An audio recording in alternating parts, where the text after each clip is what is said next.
शत्रुसँग पनि सम्झौता गर्ने स्थितिमा पुर्याउँछ। हामीले त्यही सम्झौता गरेका हौं। ढाँट्नु किन ढाँट्नु कुनै आवश्यक जरुरी छैन। हाम्रा अगाडिका दस्तावेजहरूले सुस्पष्ट रूपमा तोकेका छन् कि यो मुलुकको प्रजातन्त्र र राष्ट्रियताको एक नम्बर दुश्मन भनेको राजतन्त्र हो। हामीले त्यो घोषित गरेका छौं।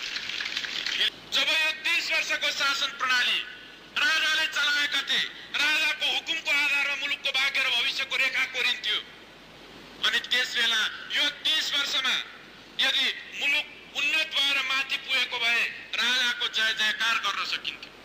जब मुलुक बर्बाद भएर दुनियाँको दोस्रो नम्बरको गरिब भइसकेको छ, यसको अवदस चाहिँ कसले बोक्ने त? जोसुकै हिँडेको पाले पहरेदारले शिकार मारे पनि महाराजकै गोलीले मर्यो भन्ने संस्कारबाट हामी मुक्त हुनुपर्छ र यो सामन्ती संस्कारलाई हामीले पाल्नुपर्छ। अर्थात् राम्रो चाहिँ भयो भने राजाले गरेको, नराम्रो भयो भने चाहिँ अरूहरूले गरेको या हाम्रो कर्मले गर्दा गरेको भन्ने यो संस्कारबाट हामी मुक्त हुनुपर्छ। त्यसमा बर्बादी गरेको पनि राजाले हो, यदि राम्रो काम गरेको भए पनि राजाले हुन्थ्यो। मूल कुरा राजाको नेतृत्व थियो।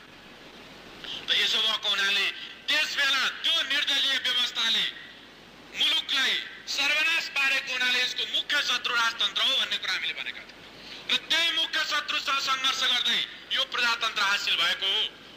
त यसो भएको हुनाले त्योसँग सङ्घर्षको क्रममा हामीले सम्झौता गर्नु। केवल सिद्धान्तको रक्सी पिएर वस्तुगत स्थितिको विश्लेषण नगरिकन यदि लकीरको फकीर भएर चलिन्छ भने त्यसले आन्दोलनलाई कुनै गति दिन सक्दैन। यसो भएको हुनाले मैले यो जडसूत्रवादको खण्डन गर्न खोजेको, यो कुनै पुस्तक पूजाको कठपुल्लावादको मैले विरोध गर्न खोजेको जो कम्युनिस्ट आन्दोलनमा अझै पनि त्यसले दुःख दिइरहेको छ। के त्यस्तो नियतिले निश्चित गरेको छ कि हामीले नै राजाप्रति जमलाहात गरेर उभिनु परोस् र राजाले भने हामीतिर जमलाहात गर्नु नपरोस्? त्यसो हुँदा यो पारस्परिक सवाल हो। अहिले त राजाले पनि हामीलाई समाप्त पारेर चाहेका थिए, सकेनन्। सकेको भए राजाले हामीलाई यस ढङ्गले मैदानमा आउन दिने थिएनन्। धेरै ठाउँले समाप्त पनि पारे र कुनै पनि फटाले राजाको अनुकम्पा गरेर यो प्रजातन्त्र आएको छ भने प्रचार गर्छ भने गर्दै रहोस्। 2046 साल फागुन 7 गतेदेखि चैत 26 गतेसम्ममा यहाँ सयौं आन्दोलनकारीहरू जुन हताहत हुनु पर्यो, त्यो अरू कसैको आदेशले होइन, त्यो मरिचमानको कुनै त्यस्तो बुता थिएन कि मान्छे मार्ने आँट गरोस् त्यसले। त्यो त महाराजको कृपा हो। भने यत्रो घोडामा सवार भएर मदले मातिएर आँखा चिम्लिएर 30,000 भन्दा बढ्ता मान्छेहरू मारेर भए पनि पञ्चायतलाई जोगाउनु पर्छ भनेर भन्ने महाराज र महारानीहरू घोडाबाट उर्लिएर आन्दोलनकारीहरूसँग सम्झौता गर्न आउनु पर्यो। महाराजले बादशाहले घोडाबाट ओर्लिएर जनतालाई जमलाहात गर्नु पर्यो। त्यसो हुँदा यो अनुकम्पाले आएको प्रजातन्त्र होइन र राजा मान सम्मानलाई उपभोग गर्दै किनारामा बसिबक्सियोस्, महाराज हात नलम्काई बक्सियोस्, आँखा नचम्काई बक्सियोस् र आफ्ना सण्ड मुसण्डहरूलाई नचलाइ बक्सियोस्। र यदि सण्ड मुसण्डहरूलाई नै चलाउने हो भने, यदि सण्ड मुसण्डहरूलाई नै अगाडि लिएर आउने हो भने मैदानमा नेता भएर आउनु पर्यो ताकि प्रतिद्वन्दिता गर्न सकियोस्। त यसो भएको हुनाले के हो भने कुराको आधारमा होइन, कामको आधारमा मूल्याङ्कन हुनुपर्छ। एउटा कुरा आदरणीय जनसमुदायहरू, जब दोस्रो विश्वयुद्धपछि दुनियाँमा कम्युनिस्टहरू र कम्युनिस्ट आन्दोलनले तीव्र गतिमा विकास गर्यो, त्यसबेला कम्युनिस्ट आन्दोलनको यो बढ्दो विकासलाई रोकथाम गर्नको निम्ति पुँजीवादी तत्त्वहरूले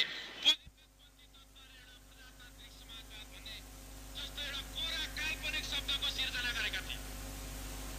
अनि त्यही कोरा काल्पनिक शब्दको पछाडि त्यसलाई आदर्श बनाएर अहिले पनि नेपाली कांग्रेसले आफ्नो घोषणा पत्र र विभिन्न ठाउँका भाषणहरूमा राखिरहेको छ प्रजातान्त्रिक समाजवादको पक्षपातीले। के हो त्यो प्रजातान्त्रिक समाजवाद भनेको? त्यसले कस्तो खालको उत्पादन सम्बन्ध कायम गर्छ?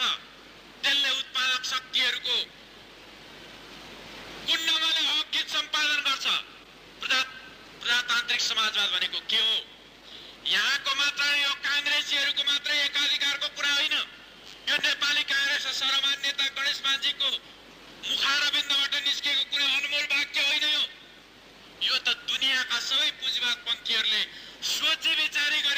निकालेको एउटा प्रजातान्त्रिक समाजवाद भन्ने एउटा खोक्रो शब्दावली हो, जुन खोक्रो शब्दावलीको 100 भन्दा बढ्ता व्याख्या छन्।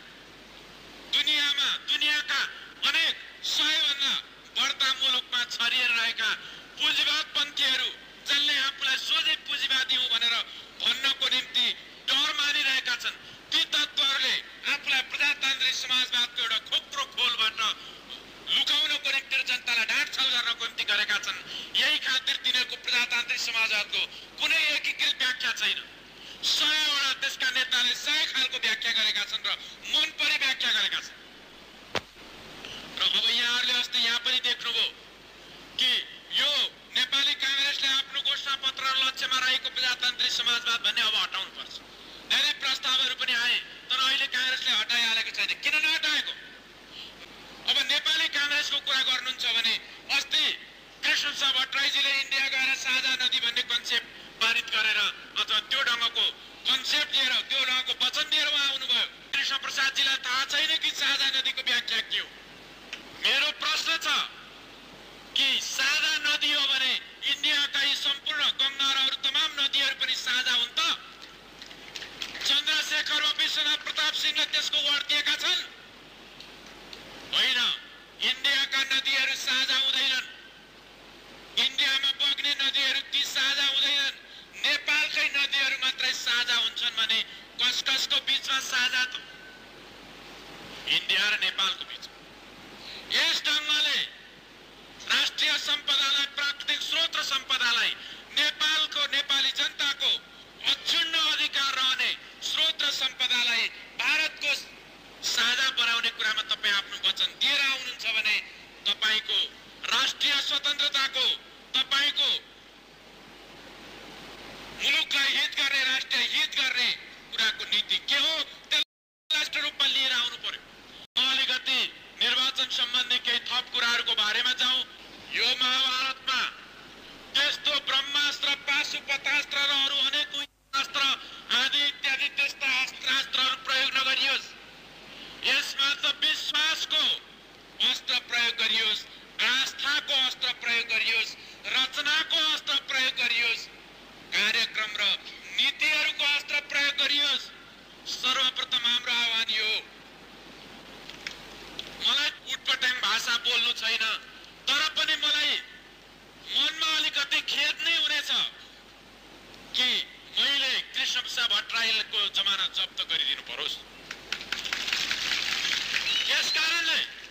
यस कारणले कि व्यक्तिगत रूपमा कृष्णप्रसाद भट्टराईलाई म गिरिजा भन्दा बेस मान्छु।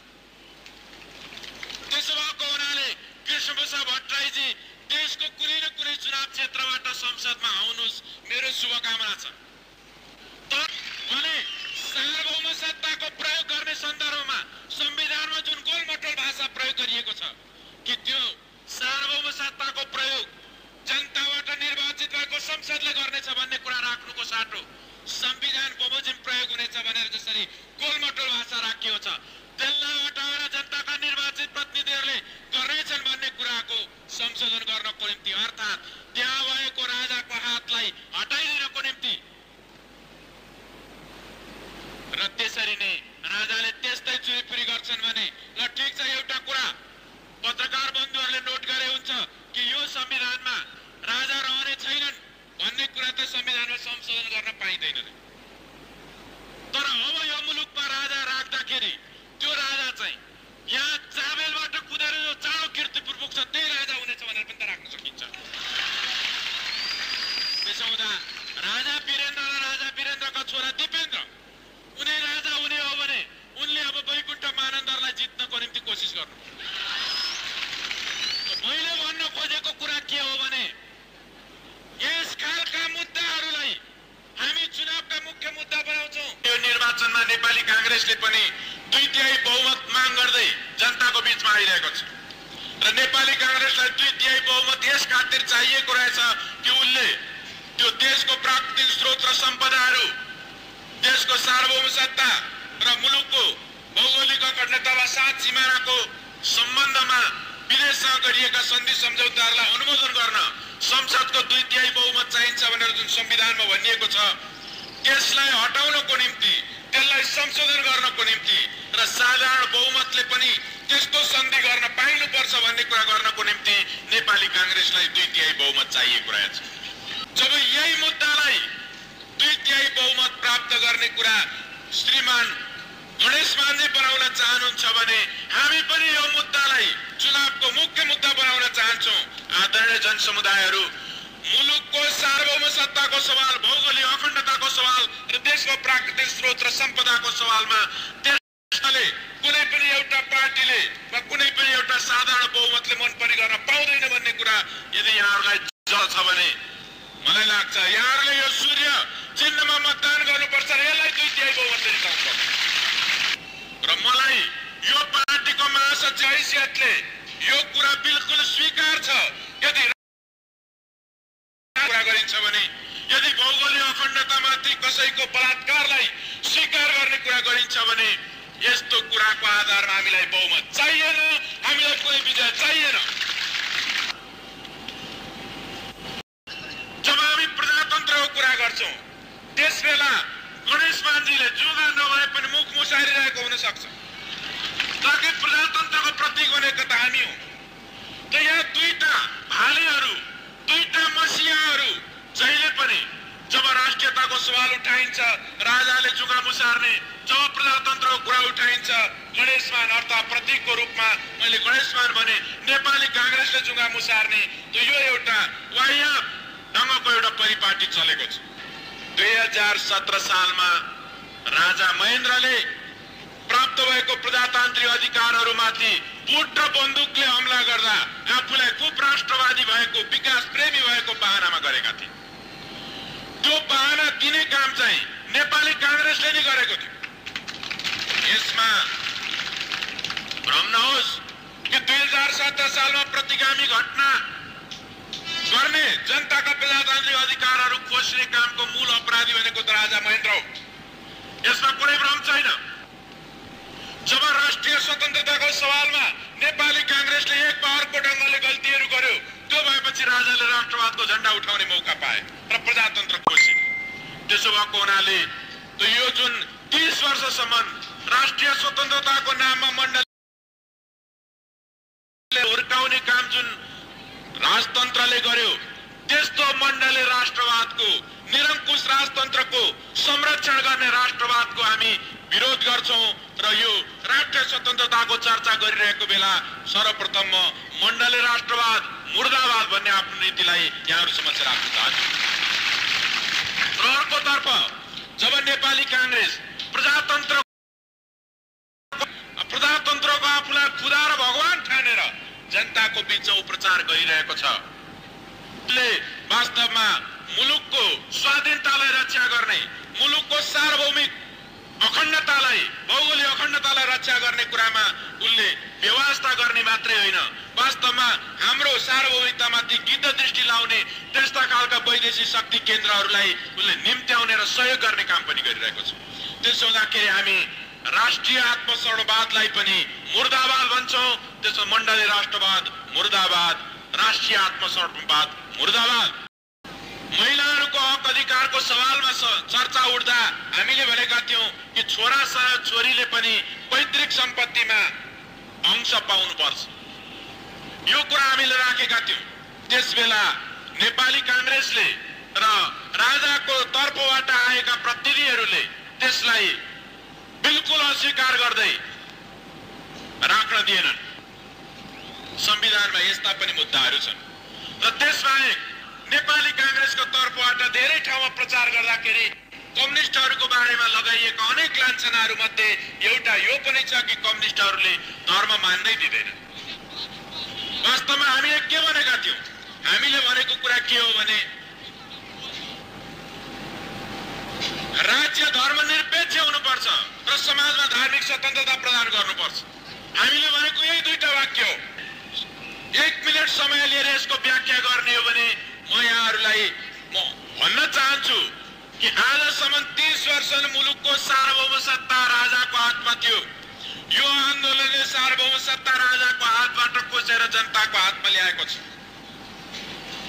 जनताको हातमा ल्याएको छ भन्दाखेरि त्यो यो के कुन धर्मका जनताको हातमा? कुन जातिका जनताको हातमा, कुन भाषा बोल्ने जनताको हातमा, कुन संस्कृति पालन गर्ने जनताको हातमा आएको हो यो सार्वभौम सत्ता। मलाई लाग्छ यो कुनै एउटा भाषा, एउटा जाति, एउटा धर्म, एउटा सम्प्रदाय र एउटा संस्कृतिको हातमा आएको होइन। यो त नेपाली जनताको हातमा आएको, जो बहुधार्मिक छन्, बहुजातीय छन्, बहुभाषिक छन् र बहु संस्कृतिलाई पालन गर्ने जनताहरू छन्। त्यसो हुनाले सबै जनताको हातमा आएको र यदि सबै जनताको हातमा सार्वभौम सत्ता अधिकार आएको हो भने सार्वभौम सत्ताको अधिकारको प्रयोग कहाँबाट हुन्छ? त्यसको प्रयोग राज्यबाट हुन्छ, राजनीतिक निकायहरूबाट हुन्छ, राजकीय निकायहरूबाट हुन्छ। त्यसो भएको हुनाले राज्य पनि कुनै एउटा जाति विशेषको, कुनै एउटा भाषा विशेषको, धर्म विशेषको, सम्प्रदाय विशेषको, संस्कृति विशेषको हुन सक्दैन।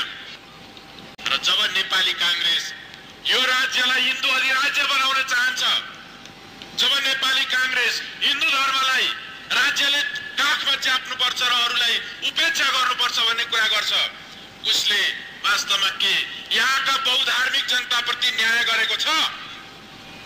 के धर्म सापेक्ष राज्य कुनै प्रजातान्त्रिक राज्यको परिभाषा हुन सक्छ? यसको जवाब नेपाली कांग्रेसबाट चाहिन्छ र यसको जवाब मैले त पहिलेदेखि माग्दै आएको छु, तर यहाँहरूले पनि माग्नुपर्छ। कांग्रेसले पनि आफ्नो घोषणा पत्रमा राखेको रहेछ कि हामी पनि प्रजातन्त्रलाई बलियो बनाउन चाहन्छौँ। केवल भावुक ढङ्गले, केवल भावनाको प्रेमले अर्थात् काल्पनिक रूपले म प्रजातन्त्रलाई बलियो बनाउँछु भन्ने कुराको आधारमा मात्रै कसैले विश्वास गर्न सकिन्न। प्रजातन्त्रमाथि कमजोरी कहाँबाट भइरहेको छ, प्रजातन्त्र कमजोर के कारणले भइरहेको छ, ठोस रूपमा त्यसलाई भन्न सक्नुपर्छ। र हामीले यो पनि भनेका छौँ कि बहुदलीय प्रजातन्त्र भनेको एउटा कुनै राजनीतिक पार्टीले सबै क्षेत्रमा एकाधिकार जमाउन खोज्ने खालको कुराको विरोध हो। र हामी नेपाली कांग्रेसले व्याख्यामा नेपाली कांग्रेसले व्यवहार गरिरहेको जस्तो बहुदलीय प्रजातन्त्रको जुन कन्सेप्ट छ, हामी त्यसको विपक्षमा छौँ। यसको तात्पर्य के हो भने हामीले के भनेका छौँ, अर्थात् हाम्रो कुरा के हो भने सरकारी निकायहरू र सार्वजनिक निकायहरूलाई कुनै पनि पार्टीले आफ्नो एकाधिकार जमाउनु हुँदैन, अर्थात् तिनीहरूलाई आफ्नो एकाधिकारवादी हितको निम्ति प्रयोग गर्नु हुँदैन। तिनीहरूलाई स्वतन्त्र र निष्पक्ष राख्नुपर्छ। मदन भण्डारी मरिहालेको छैन, मदन भण्डारी मर्यो, कुनै यसले केही फरक पार्दैन। यो एकीकृत पार्टी कहिल्यै मर्नेवाला छैन। त्यसो हुँदाखेरि जब जनतालाई भ्रमित पारेर कम्ती यसकालका कुरा गरिन्छ भने मैले त्यो स्पष्टीकरण दिनै पर्छ। मेरो स्पष्टीकरण के छ भने नेपाली कांग्रेसका नेताहरू हो प्रजातन्त्रको नाममा, प्रजातन्त्रको स्थापनाको निम्ति यदि तपाईहरु साँच्चै हार्दिक दिलले आउन चाहनुहुन्छ भने प्रजातान्त्रिक संस्कार पनि त हुनुपर्छ। प्रजातान्त्रिक संस्कार भनेको के हो? अरु धेरै कुरा होला, म धेरै कुराको व्याख्यामा जान चाहन्न, तर प्रजातान्त्रिक संस्कार भनेको यो पनि हो कि जनताले बहुमतको विश्वास दिए भने त्यस अनुरूप जिम्मेवारी पूरा गर्ने र बहुमत आएन भने अल्पमतमा परेर पनि रचनात्मक ढङ्गको काममा लागिरहने, जनताको फैसलालाई हार्दिक ढङ्गले समर्थन गर्ने, यो प्रजातान्त्रिक संस्कार हो।